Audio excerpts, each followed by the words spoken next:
Hi friends, പുതിയൊരു വീഡിയോയിലേക്ക് എല്ലാവർക്കും സ്വാഗതം. ഇന്നത്തെ ടോപ്പിക്ക് ചാന്ദ്രദിന ക്വിസ്. സൗരയൂഥത്തിന്റെ കേന്ദ്രം ഭൂമിയാണെന്ന് നിർദ്ദേശിച്ചത് ആരാണ്? ഉത്തരം ടോളമിയാണ് സൗരയൂഥത്തിന്റെ കേന്ദ്രം ഭൂമിയാണെന്ന് നിർദ്ദേശിച്ചത്.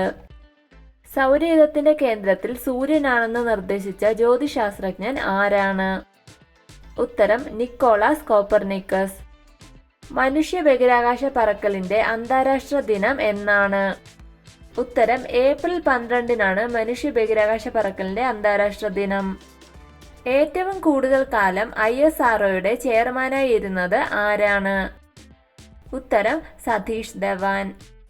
ഭൂമിയെ പരിക്രമണം ചെയ്ത ആദ്യ വനിത ആരാണ്? ഉത്തരം വാലന്റീന ടെറഷ്കോവയാണ് ഭൂമിയെ പരിക്രമണം ചെയ്ത ആദ്യ വനിത. ഏറ്റവും കൂടുതൽ ഉപഗ്രഹങ്ങളുള്ള ശനിക്ക് ആകെ എത്ര ഉപഗ്രഹങ്ങളുണ്ട്? ഉത്തരം ശനിക്ക് ആകെ 146 ഉപഗ്രഹങ്ങളുണ്ട്. പ്രഭാത നക്ഷത്രം അല്ലെങ്കിൽ സന്ധ്യാ നക്ഷത്രം എന്നറിയപ്പെടുന്ന ഗ്രഹം ഏതാണ്? ഉത്തരം ശുക്രനാണ് പ്രഭാത നക്ഷത്രം അഥവാ സന്ധ്യാ നക്ഷത്രം എന്നറിയപ്പെടുന്ന ഗ്രഹം. അടുത്തിടെ ശാസ്ത്രലോകം കണ്ടെത്തിയ ഗ്രഹം ഏതാണ്? ഉത്തരം ഗ്ലീസ് 12b. എത്ര വർഷമാണ് സതീഷ് ധവാൻ ISROയുടെ ചെയർമാനായിരുന്നത്? ഉത്തരം നീണ്ട 12 വർഷം സതീഷ് ധവാൻ ആയിരുന്നു ISROയുടെ ചെയർമാൻ.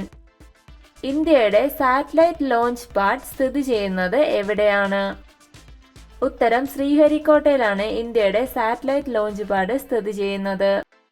ശനിയുടെ ഉപഗ്രഹമായ ടൈറ്റനിൽ പതിച്ച പേടകത്തിന്റെ പേരെന്താണ്? ഉത്തരം ശനിയുടെ ഉപഗ്രഹമായ ടൈറ്റനിൽ പതിച്ച പേടകത്തിന്റെ പേരാണ് ഹ്യൂഗൻസ്. വീഡിയോ ഇഷ്ടമായ ലൈക്ക് ചെയ്യൂ. കൂടുതൽ വീഡിയോകൾക്കായി ചാനൽ സബ്സ്ക്രൈബ് ചെയ്യൂ.